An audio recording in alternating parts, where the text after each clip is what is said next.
This is the story of Matthew Beeson Chase, whose photo I found in an auction in Stentersham, Norfolk. He was born on the 1st of June 1850 in Kings Lynn, Norfolk, to William Chase and Sarah Ann Terry. The Chasers had lived in the local fishing community as long as records can be traced, so it was no surprise to see he was living in North End and his father was working as a fisherman. Matthew was the youngest of 5 siblings. In 1861, the family lived at Fisher Bridge Terrace, a row of houses which were demolished when they built their Alexandra dock in 1869. In January 1867, his father passed away, and only 2 months later, on the 26th of March 1867, he married Frances Smith at St Nicholas Chapel. In 1871, the family were living in North End Yard. Living next door was Matthew's mother, and next door to her his brother John, and next door to him his sister Mary. This was typical for the area. The family remained in the area where Matthew worked as a fisherman. They had 10 children, 7 which survived into adulthood and 3 who died as infants.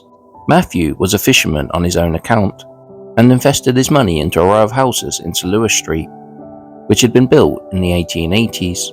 Matthew and his youngest children lived in one, and his sons Charles and Matthew lived in the others.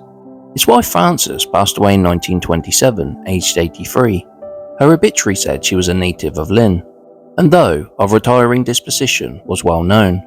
Matthew passed away in 1938, aged 90. His obituary gave a brilliant account of his life. It said, the death occurred at his home of 59 St Louis Street, Lynn, on Sunday. Mr. Chase was born in what was then known as the Old Blockers, part of where the docks now stand, and had lived in North End all his life. In his younger days, he was one of 3 brothers, all connected with the North End fishing trade. He left school at the age of 17 to become engaged in the trade, and after 20 years following the sea, he went into business as a shellfish merchant in North End Yard, later moving to the present premises adjoining his house in St Louis Street. He became a member of the Eastern Sea Fisheries Committee on its formation, and did not resign his position until failing health compelled him to about 5 years ago. Throughout his life, he was a regular attender at the Stepney Baptist Church. He was a non-smoker and a total abstainer. The shellfish business is now carried on by one of his sons, Mr. William Chase. I found another photo of Matthew in the local museum. I have also found his descendants, who now have copies of the picture. So rest in peace, Matthew. You will be remembered.